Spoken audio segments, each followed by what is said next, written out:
ভিক্ষা করে খাও তাও আত্মীয় স্বজনের কাছে না যাও। মাংস পোলা থুয়ে পান্তা ভাত খাও তাও আত্মীয় স্বজনের কাছে না যাও। 3 বেলার মধ্যে 1 বেলা খাও তাও আত্মীয় স্বজনের কাছে না যাও।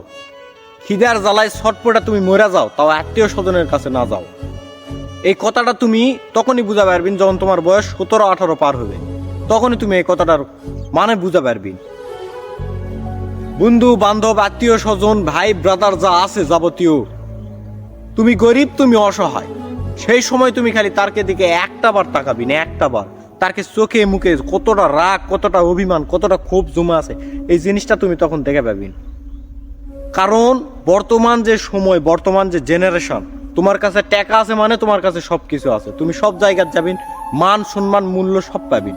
তোমার কাছে টাকা নাই মানে তুমি একদম নিঃস্ব, তুমি কোনো জায়গায় যায় তুমি মান সম্মান কিচ্ছু পাবেন না। টাকা সব, টাকাই সব। তোমার কাছে টাকা আছে তুমি আত্মীয় স্বজন সবার কাছে ভালোবাসা পাবেন, তোমার কাছে টাকা নাই তুমি কোনো জায়গায় ভালোবাসা পাবেন না। যতক্ষণ তোমার কাছে টাকা থাকবে ততক্ষণ তোমার সম্মান আছে, যতক্ষণ তোমার কাছে টাকা নাই ততক্ষণ তোমার কোনো সম্মান নাই।